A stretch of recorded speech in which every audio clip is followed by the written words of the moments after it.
দেখো ভাবি, আমি অত সব বুঝি না, বিয়ে যদি করতে হয় তোমাকেই করব বলে আমার দেবর সজীব খাটের উপর বসে পড়লো। আমি তার পাশে বসে বললাম, তুমি আমার ভেতর কি পেয়েছো যে আমাকে ছাড়া অন্য কাউকে বিয়ে করতে চাচ্ছ না? তোমার প্রশ্নের উত্তর দিতে আমি বাধ্য নই। আমার এক কথা, মা যতই আমাকে অন্য মেয়ের সাথে বিয়ে দেওয়ার চেষ্টা করুক, আমি তোমাকে ছাড়া অন্য কাউকে কবুল বলবো না। দেখো সজীব, আমি তোমার বড় ভাইয়ের বউ, এটা কখনোই সম্ভব না। আমার বড় ভাই বেঁচে থাকলে সম্ভব হতো না, এখন তো আমার বড় ভাই বেঁচে নেই, তাই আমি চাই তুমিও বিয়েতে রাজি হয়ে যাও। আমি যখন সজীবকে কথাগুলো বোঝাচ্ছিলাম তখন সজীবের দরজার বাহির থেকে দাঁড়িয়ে সব কথা শুনছিল আমার ছোট ননদ প্রিয়াঙ্কা। সজীবের কথার উত্তরে আমি আবার সজীবকে বললাম, তুমি চাইলে তো হবে না ভাই, সমাজ বলে একটা কথা আছে, তোমরা যে সমাজের কথা বলো আমি সেই সমাজকে ঘৃণা করি। সমাজের কথায় আমার কিচ্ছু যায় আসে না। আমার এক কথা, যদি বিয়ে করতে হয় তোমাকেই করব। প্লিজ ভাই, একটু বোঝার চেষ্টা করো, আমার ছোট্ট একটা মেয়ে রয়েছে, আত্মীয় স্বজনেরা সবাই ছিছি করছে। আমার কথা শুনে সজীব বলল, আমরা কি আত্মীয় স্বজনের খাই না পড়ি? আমি কোনো আত্মীয় স্বজনের ধার ধারি না, যেহেতু বিয়েটা আমার তাই সিদ্ধান্ত নেওয়ার অধিকারটাও আমার। এতক্ষণ ধরে প্রিয়াঙ্কা আমাদের কথাগুলো শুনে এসে এবার আমার শাশুড়ির রুমের দিকে চলে গেল।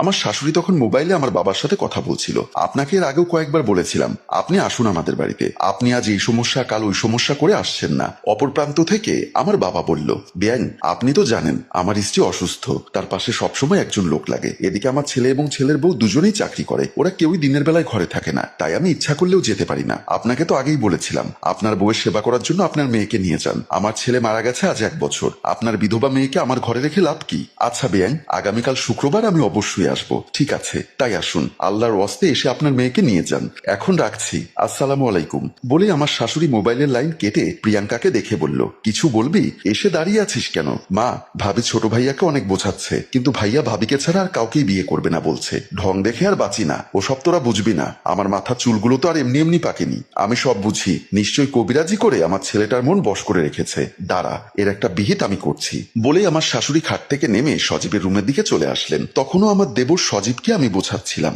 ভাই এমন করো না, তুমি এমন করলে শাশুড়ি মা কষ্ট পাবে। এমন সময় আমার শাশুড়ি এসে বলল, গাছের গোড়া কেটে উপরে জল ঢেলে লাভ নেই, কি দেখিয়ে আমার ছেলেকে পাগল করেছো তা কি আমি বুঝি না মনে করেছো?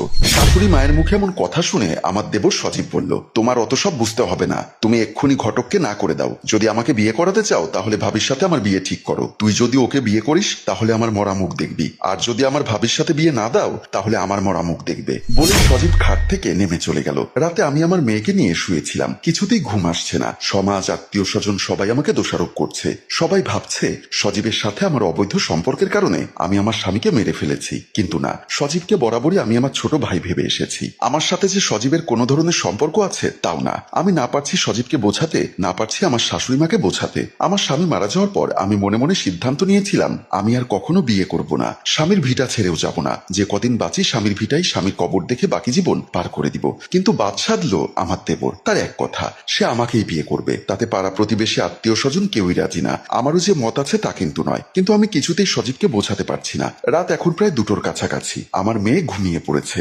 সিদ্ধান্ত নিলাম শেষবারের মতো সজীবকে বোঝাবো, অন্তত আমার মেয়ের মুখের দিকে তাকিয়ে যেন সে আমাকে ভুলে যায়। আমার শাশুড়ি মেয়ের পছন্দ করা কোনো মেয়েকে যেন সে বিয়ে করে। তাই আমি মেয়ের গায়ের উপর কম্বলটা টেনে দিয়ে আস্তে আস্তে খাট থেকে নেমে সজীবের রুমের দিকে যাচ্ছিলাম। আমি যখন সজীবের রুমের দিকে যাচ্ছিলাম তখন আমার ননদ প্রিয়াঙ্কা বাথরুমে যাওয়ার জন্য বের হচ্ছিল আমার শাশুড়ির রুম থেকে। আমার ননদ প্রিয়াঙ্কা আর আমার শাশুড়ি একই রুমে ঘুমুন। আমার ননদ যে তাদের রুম থেকে বের হচ্ছিল সেটা আমি লক্ষ্য করিনি। সে খেয়াল করলো আমি সজীবের রুমের দিকে যাচ্ছি, তাই সে বাথরুমে না গিয়ে মাকে ডাকার জন্য আবার রুমে ঢুকে গেল। শাশুড়ি মা তখনও ঘুমোচ্ছিলেন। প্রিয়া মাকে খোঁচা দিয়ে ডেকে বলল, মা মা তাড়াতাড়ি ওঠো। আমার শাশুড়ি মা গা মোচড় দিয়ে উঠতে উঠতে বলল, কি রে, ঘরে কি ডাকাত পড়েছে? মাঝরাতে ডেকে তুললি কেন?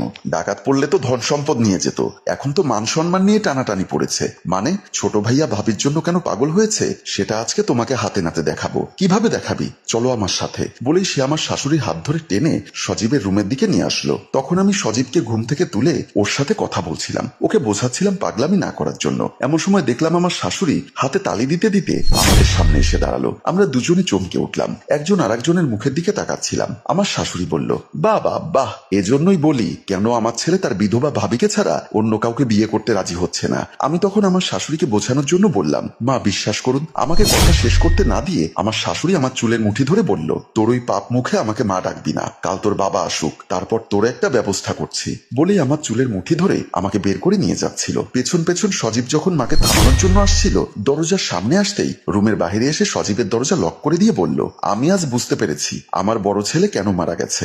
দেবর ভাবির গোপন প্রেমের বলি হলো আমার বড় ছেলে।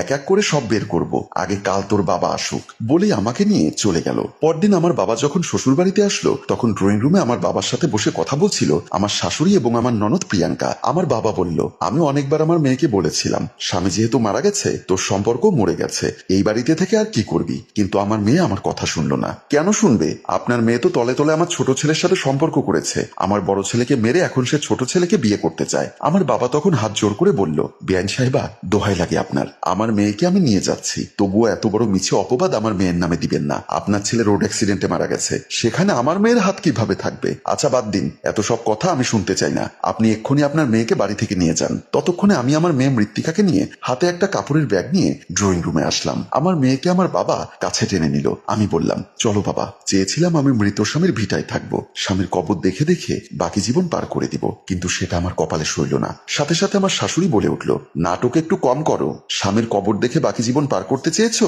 নাকি দেবরকে নিয়ে সময় কাটাতে চেয়েছো সেটা আমার জানা হয়ে গেছে, এখন তাড়াতাড়ি বিদায় হও। আমি আর কোনো কথা না বাড়িয়ে শেষবারের মতো শাশুড়িকে পায়ে ধরে সালাম করতে চাইলাম। আমার শাশুড়ি বাধা দিয়ে বলল, সালাম করার দরকার নেই, ভালোই ভালোই বিদায় হলে বাঁচি। শাশুড়িকে আর সালাম করতে পারলাম না। শেষবারের মতো সজীবের রুমের দিকে তাকালাম, তখনও সজীবের রুমের লক খুলে দেয়নি আমার শাশুড়ি। না জানি ছেলেটা কি করছে, খুব ইচ্ছা করছিল একবার গিয়ে দেখি, কিন্তু আমার শাশুড়ি তাতে রাজি হবে না। দুঃখের বিষয়, আমার শাশুড়ি আমার মেয়েটাকে একটি বারের জন্য আদর করে দিল না। মাথায় মিথ্যা অপবাদ নিয়ে আর এক বুক কষ্ট নিয়ে স্বামীর ভিটে ছেড়ে চলে আসলাম। এর 5-6 দিন পরে একদিন বিকালবেলা আমি আর বাবা আমাদের ড্রয়িং রুমে বসে কথা বলছিলাম, এমন সময় আমাদের কলিং বেলটা বেজে উঠলো। বাবা বলল, তোর মাকে দেখতে মনে হয় ডাক্তার এসেছে, তুই বস, আমি দরজাটা খুলে দেখি বলে আমার বাবা দরজা খুলে দিতে চলে গেলেন। আমি বসে বসে আমার দেবর সজীবের কথা ভাবছিলাম। না জানি ছেলেটা এর মধ্যে কি করছে, যেভাবে আমার জন্য উন্মাদ হয়েছিল এখনো কি সেভাবেই আছে, নাকি মা বোনের কথা মেনে অন্য কাউকে বিয়ে করতে রাজি হয়েছে। আমিও চাই সে যেন অন্য কাউকে বিয়ে করে ফেলে, তাহলে অন্তত আমি মিথ্যা অপবাদের হাত থেকে বাঁচবো। কথাগুলো যখন ভাবছিলাম তখন হঠাৎ করে আমাদের ড্রয়িং রুমে হাজির হলো আমার শাশুড়ি ও আমার দেবর সজীব। সজীবের হাতে একটা রশি, সে সরাসরি আমার সামনে এসে বলল,